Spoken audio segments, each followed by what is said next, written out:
Rodolfo Capler, teólogo, jornalista, pastor e escritor, detalha ao Norte entrevista coautoria do livro Projeto de Poder, a participação dos evangélicos na política desde o fim da ditadura militar.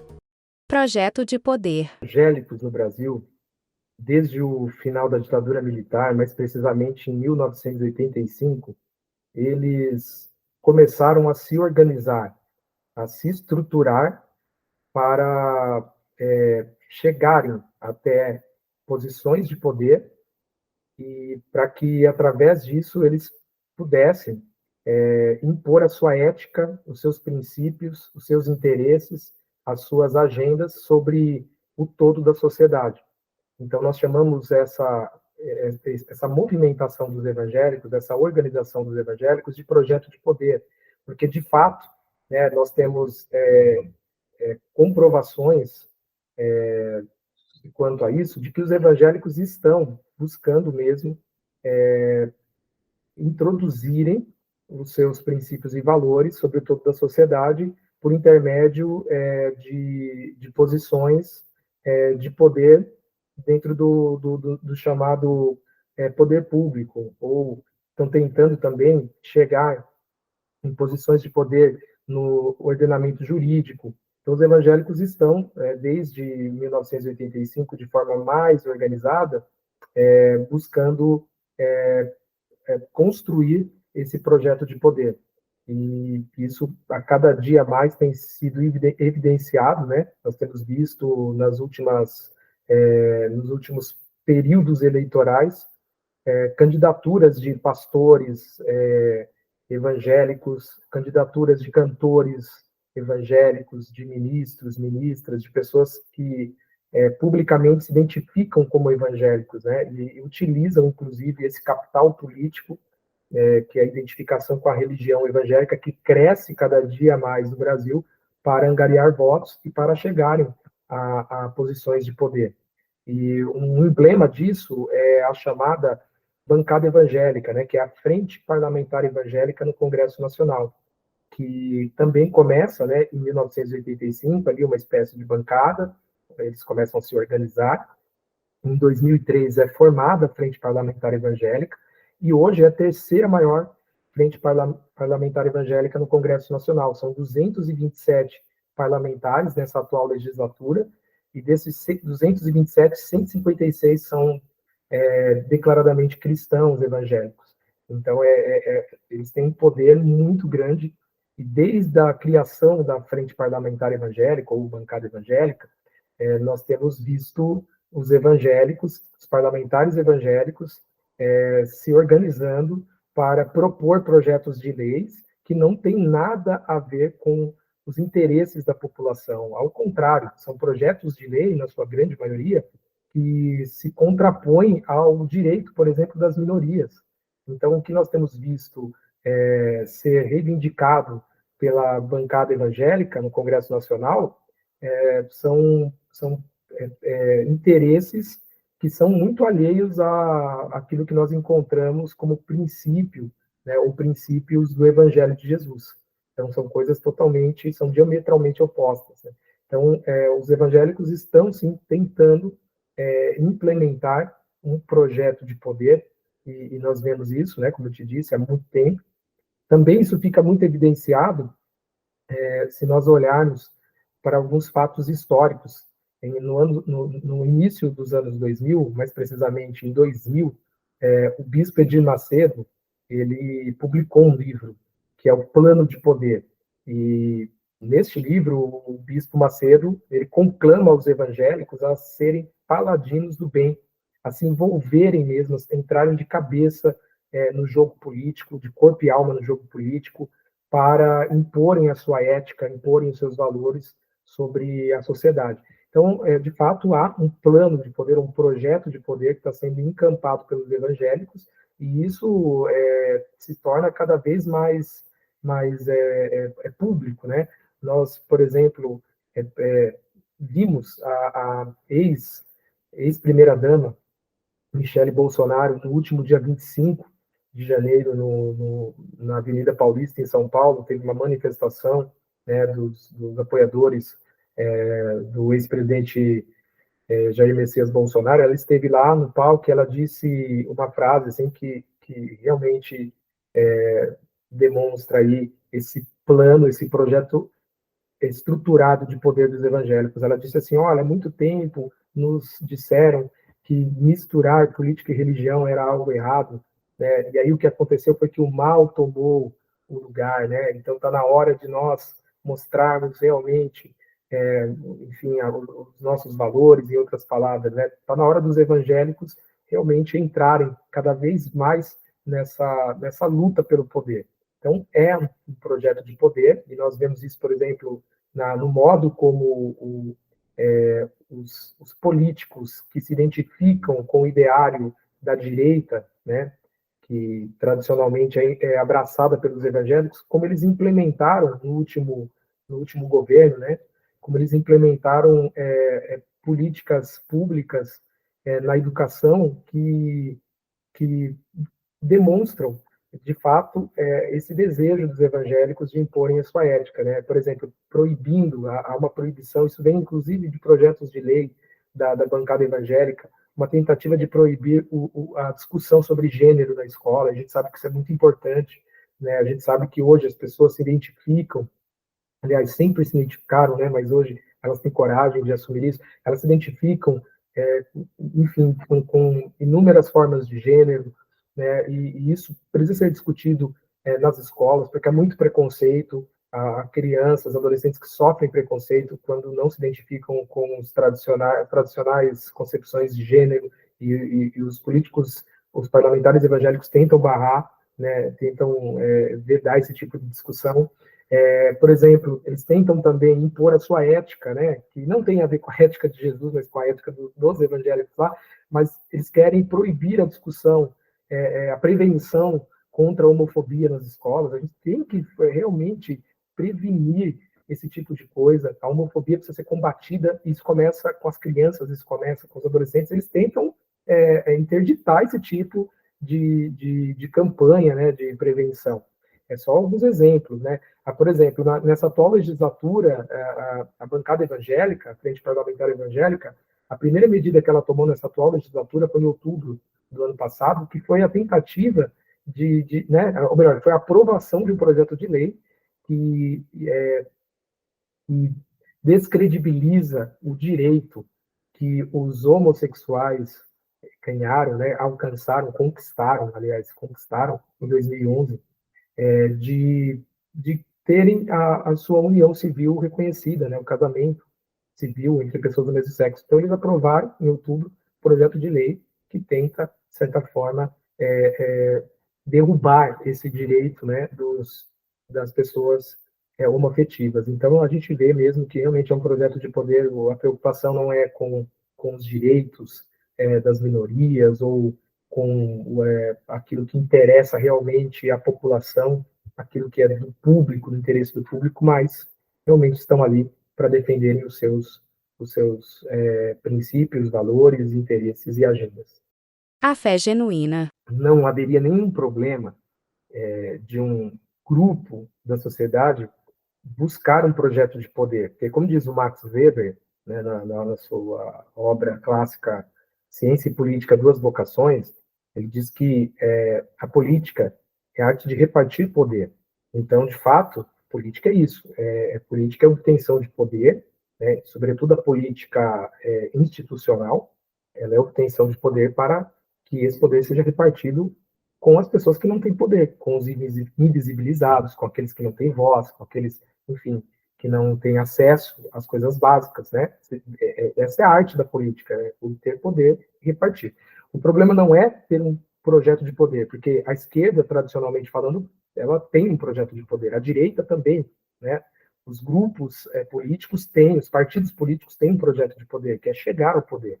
Mas o problema é traçar um projeto de poder, um plano de poder, chegar ao poder e não repartir o poder, que é o que tem acontecido, né? E os evangélicos, eles estão se lançando a um projeto de poder e não estão repartindo poder, como eu disse há pouco, né? Se você analisar ali os projetos de lei que são encampados pela bancada evangélica, não tem nada a ver com com a busca da manutenção do bem-estar comum, né? Então, não tem a ver com isso, tem a ver com o próprio segmento, ou com aquilo que as lideranças do segmento entendem que são prioridade. Então, isso tem acontecido, e esse é um problema. O problema é chegar ao poder e não repartir o poder, e os evangélicos estão fazendo isso. E é importante dizer que quem faz isso são os parlamentares, né? São os parlamentares, apoiados pelas principais lideranças evangélicas, e isso não tem nada a ver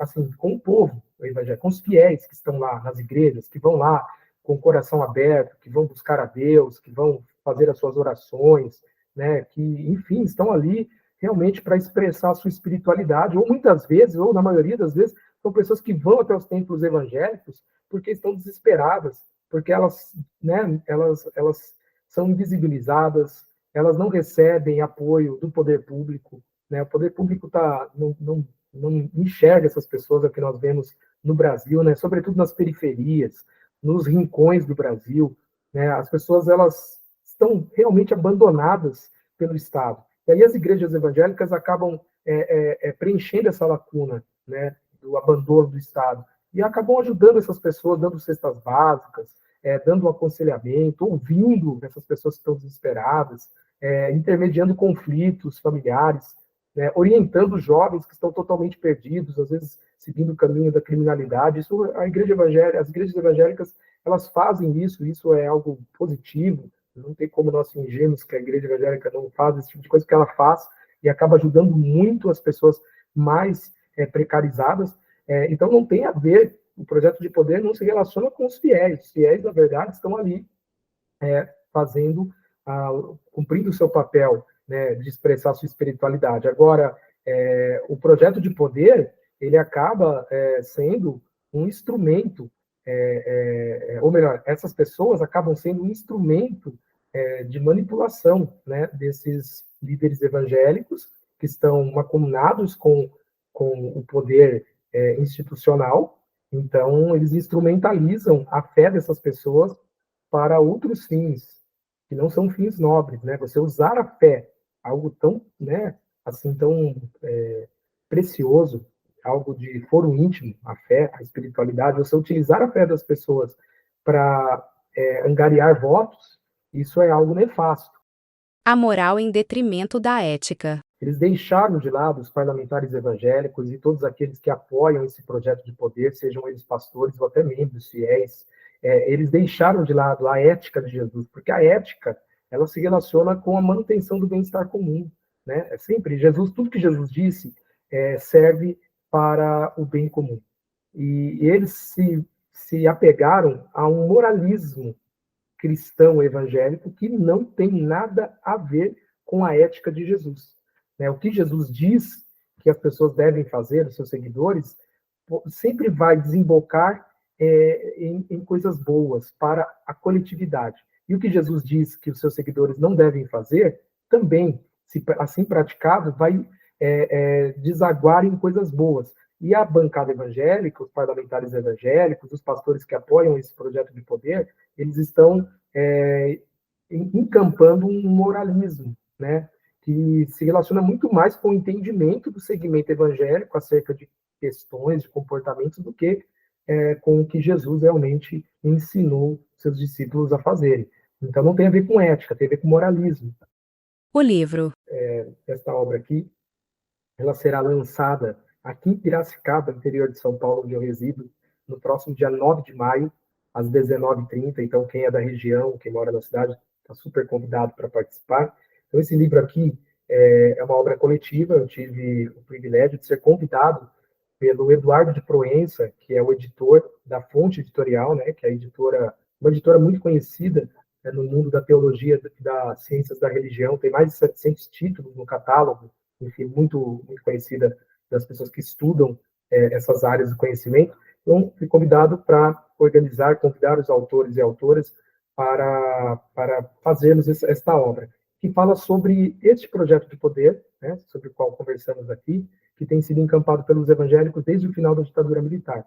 Então, foram convidados para a obra e participam da obra eu, a Jéssica Silvestre, que é uma jovem protestante evangélica, historiadora, tem um livro muito legal que se chama Moral e Cívica, a participação dos protestantes na ditadura militar, a participação também do Ranieri Costa, que é repórter do UOL, e também é autor do livro Teologia Coaching, um cara muito legal, tem um capítulo aqui sobre Teologia Coaching, o Tiago Bentes, que é pastor batista no Paraná, também pesquisador, teólogo, e também do Lucas Vieira, que é pastor da Igreja Batista do Morumbi, em São Paulo, e também é pesquisador na área de teologia, tem mestrado em teologia, e que também desenvolveu um dos capítulos. Então, são textos curtos, mas textos interessantes, né, feitos por esses pesquisadores, que também são evangélicos, e a maioria são pastores, né, afora a Jéssica,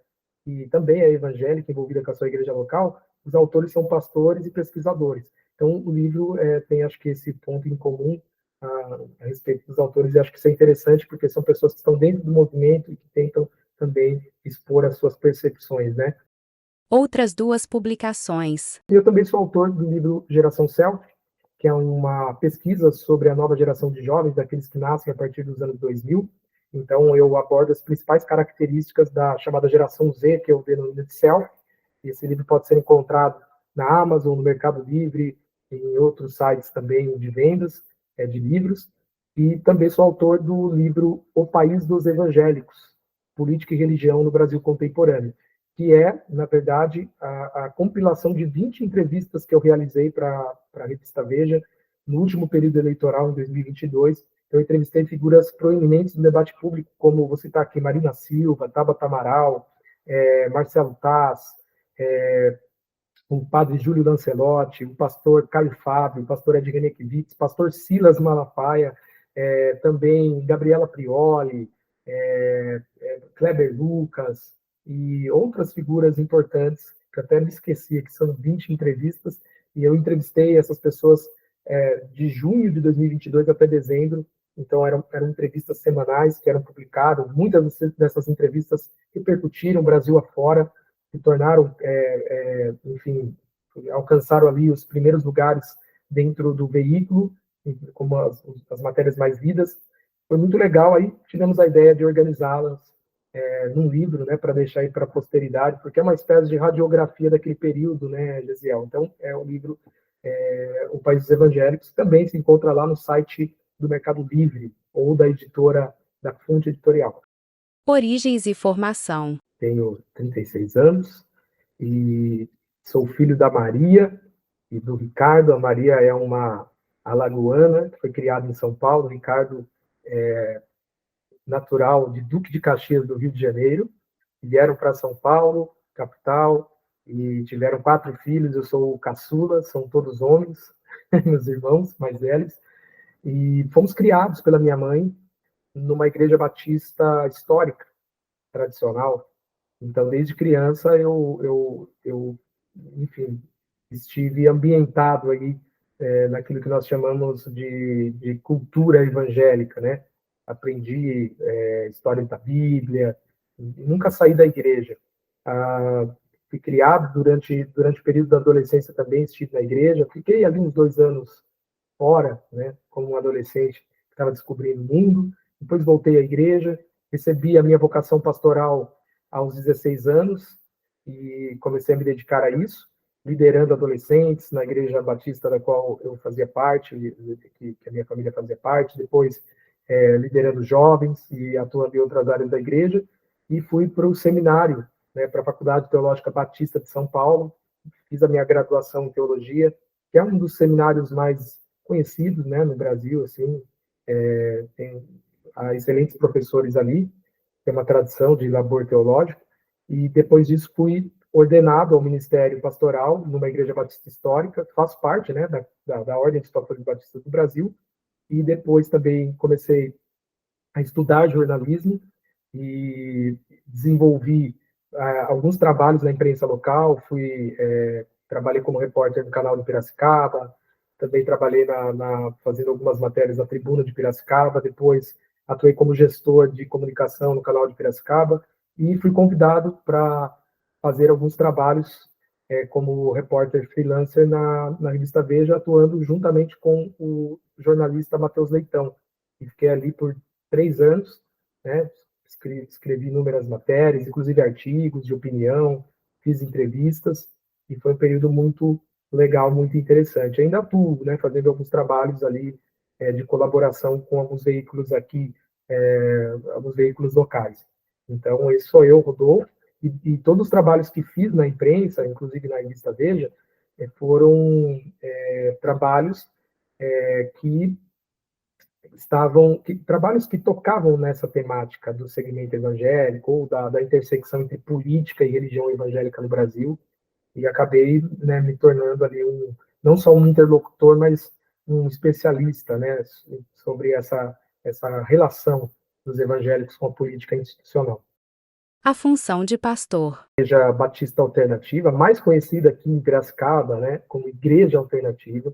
Ela acabou de completar 1 ano de organização, né, mas o trabalho tem um pouquinho mais de tempo, desde que a gente começou a se organizar, mas nos organizamos institucionalmente há 1 ano agora, em fevereiro, completou 1 ano. E como pastor eu cuido de pessoas, né, hoje são 85 pessoas que fazem parte da Igreja Alternativa, uma igreja pequena.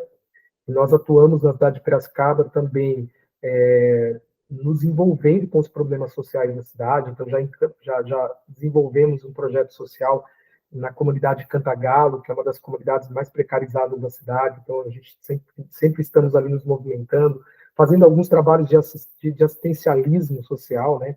A gente levanta alimentos mensalmente, destinamos para aquela comunidade, para as pessoas que estão em situação de segurança alimentar. Também estamos começando a elaborar um projeto realmente social que vai ajudar crianças e adolescentes a se profissionalizarem. E também temos nos colocado, né, na cidade de Piracicaba como uma igreja dialogal, uma igreja que está aberta a dialogar com os mais diferentes nichos da sociedade. Então, é uma igreja muito aberta à propagação das artes. Então, temos inúmeros projetos que serão gestados ainda no segundo semestre deste ano, que nós traremos artistas para dentro do espaço da igreja, faremos exposição de artes, faremos uma feira de livros, né, de literatura. Então, é uma igreja que tenta realmente se colocar na cidade como uma igreja com a cidade, não uma igreja na cidade ou para a cidade, mas uma igreja com a cidade, trabalhando juntamente com a cidade de Piracicaba para a manutenção do bem-estar comum.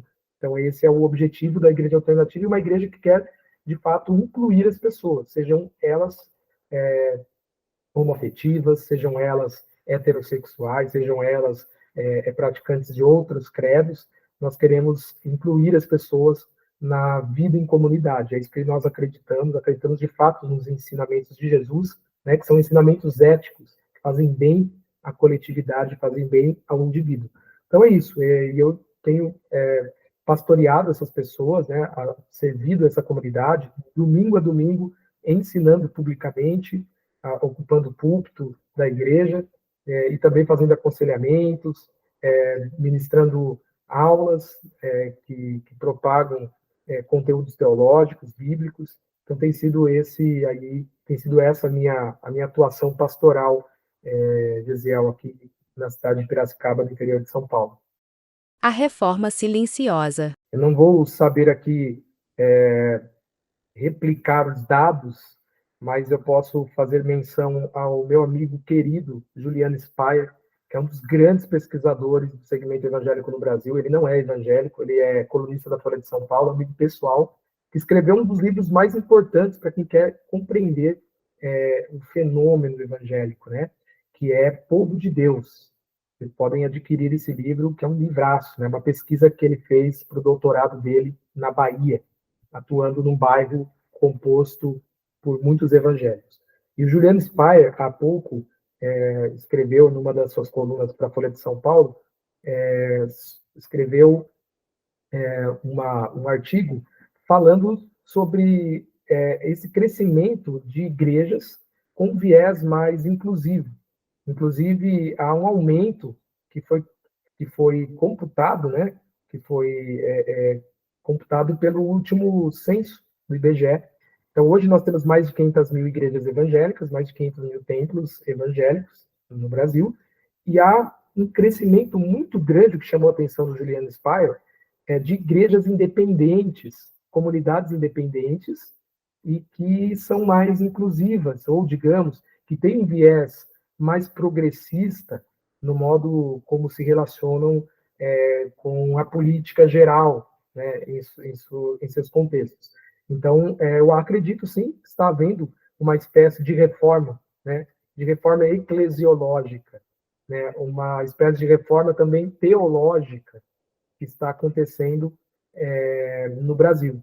Porque a reforma protestante, ali no século XVI, ela foi uma reforma teológica, ela não foi uma reforma eclesiológica, porque se você olhar para as igrejas protestantes históricas, elas mantiveram muitas coisas do antigo catolicismo, né? Por exemplo, aquela coisa só o pastor prega, né? Aquela coisa só o pastor tem a palavra final, né? Que é coisa do clero, isso ainda foi mantido. E outras questões também. Mas houve uma mudança teológica, entendimento de que todos os cristãos, né?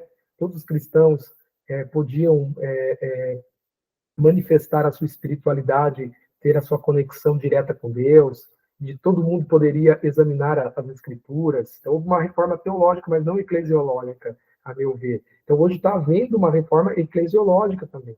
Essas igrejas, elas estão incluindo as pessoas que sempre, historicamente, foram excluídas pelas comunidades cristãs, começar pelo catolicismo, depois pelas igrejas protestantes e evangélicas. Então, eu acho que sim, está havendo uma reforma. E esse movimento é um movimento que está se capilarizando, né, pela sociedade brasileira.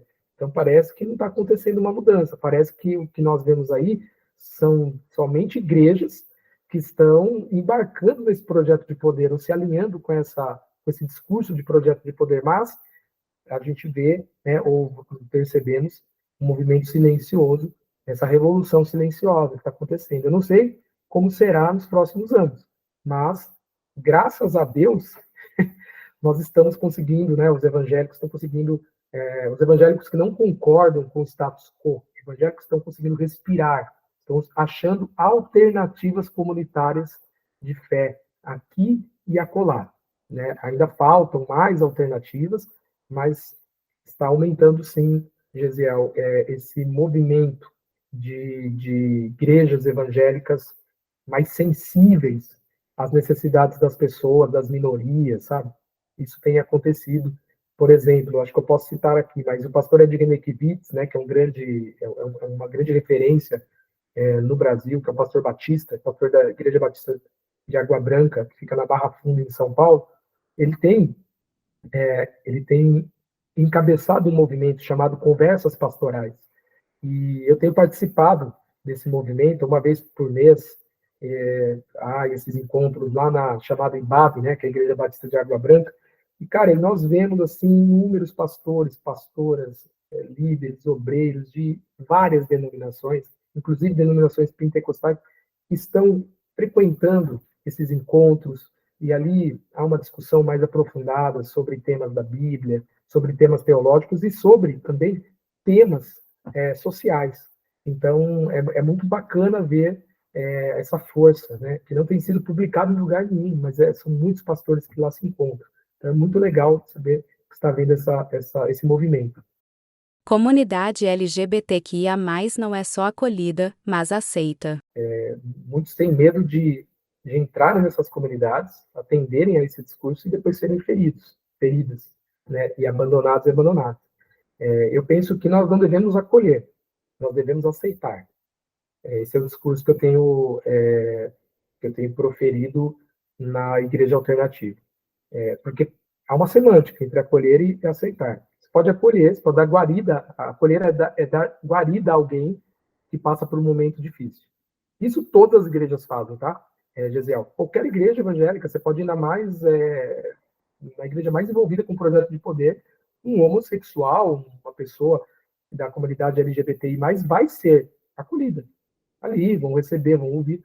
Mas depois haverá uma série de imposições, né, que vão barrar essa pessoa do envolvimento comunitário, ao envolvimento comunitário. E aceitar receber alguém de livre e espontânea vontade. Isso é aceitar. Então, as igrejas não estão aceitando. Podem até acolher, mas não estão aceitando. E nós somos chamados a aceitar. A Bíblia fala, inclusive o apóstolo Paulo fala isso na sua epístola aos Romanos, no capítulo 16, ele diz que diz aos romanos, naquele contexto do século I, que a igreja de Roma deveria aceitar as pessoas como elas são, porque isso glorificava a Cristo, e isso continua valendo para os dias de hoje. Né? Aceitar as pessoas, porque nós não podemos impor uma moral, como eu disse, né, sobre outras pessoas. E essa questão da orientação sexual, Gesiel, é uma questão de foro íntimo. A igreja não tem esse poder e não foi chamada para ditar o que as pessoas devem fazer com a sua sexualidade, muito pelo contrário, isso diz respeito aos indivíduos. Então, eu penso que devemos incluir as pessoas, independentemente de sua orientação sexual, incluí-las na vida em comunidade. Então, você é cristão, ou você está querendo aprender sobre Jesus, ou seja, todos são bem-vindos e bem-vindas para serem incluídos. O homossexual, que tem um relacionamento público, né, ele deve ser incluído na vida em comunidade, e o que acontece é que as pessoas a comunidade LGBTI, ela é acolhida, mas ela não é incluída. Então o cara fala, eu tenho um namorado, uma namorada, tá, então você não pode cantar no louvor, você não pode servir na recepção da igreja, você não pode ensinar, a despeito das suas qualidades. E isso é uma hipocrisia, é uma grande hipocrisia, né? E isso é ruim, né? Imagine como isso faz mal para as pessoas que chegam ali, olha, você é acolhido, já sofreram tanto, né? E aí chegam ali, atendendo esse discurso, inclusive, e aí são barradas, né? Você precisa deixar o seu comportamento, os seus relacionamentos para servir, né? Eu acho que isso é algo muito, muito, assim, ruim, né? Nefasto. E, então, nós temos que incluir as pessoas. É isso que nós temos feito na comunidade aqui, pelo menos eu tenho feito isso, Gesiel, na minha comunidade, que é incluir as pessoas. E, às vezes, chegam alguns homossexuais, algumas pessoas que se identificam, né, com a comunidade LGBTI+, e vão lá, pastor, eu tenho essa orientação sexual, e ficam até perguntando para ver o que eu falo, e eu costumo dizer assim, olha, a gente lida com um ser humano aqui. São seres humanos, antes de tudo. Porque eu acredito, Gesiel, naquelas palavras que o apóstolo Paulo disse, que em Cristo não há homem e mulher, ou seja, em Cristo não há gênero, que é um marcador social de diferença na nossa sociedade, não há gênero. Em Cristo não há escravo nem livre, quando ele diz escravo, escravizado, né, no contexto do século I, ou seja, eram as classes sociais, não há classismo. Em Cristo não há judeu nem grego, que são a questão étnica, a questão racial. Em Cristo não há, todos são um. Então, eu sempre explico isso, falo, nós somos um. Essa questão da sua orientação sexual diz respeito a você, né? Isso não diz respeito a mim, nem a comunidade, diz respeito a você, né? É óbvio que se você quiser conversar sobre isso, eu estou aberto para conversar, mas isso diz respeito a você. Então, aí isso já morre o assunto, a pessoa já entende o que eu estou querendo falar e se sente super à vontade. Então, essa não é uma questão de verdade para a minha comunidade. Não é uma questão, eu tenho ensinado isso de público, porque nem todas as pessoas que chegam lá têm essa mesma mentalidade. Eu sei que às vezes tem pessoas que vão lá, que pensam de outra forma. Então, o que eu faço é ensinar e ensinar que todas as pessoas têm uma dignidade que lhe é intrínseca. Essa dignidade, eu como cristão acredito, é dada por Deus, né? Que nós dizemos o seguinte, Gesiel, que nós temos que ser uma comunidade de fé que aceita as pessoas e que afirma a dignidade das pessoas. Uma igreja afirmativa, que afirma a dignidade das pessoas. Cara, você é digno porque Deus te criou, né? Independentemente da sua classe social, da cor da tua pele, do lugar onde você nasceu, do seu grau de escolaridade, da sua orientação sexual, você é digno e digna. E a igreja deve afirmar a dignidade das pessoas, não o contrário.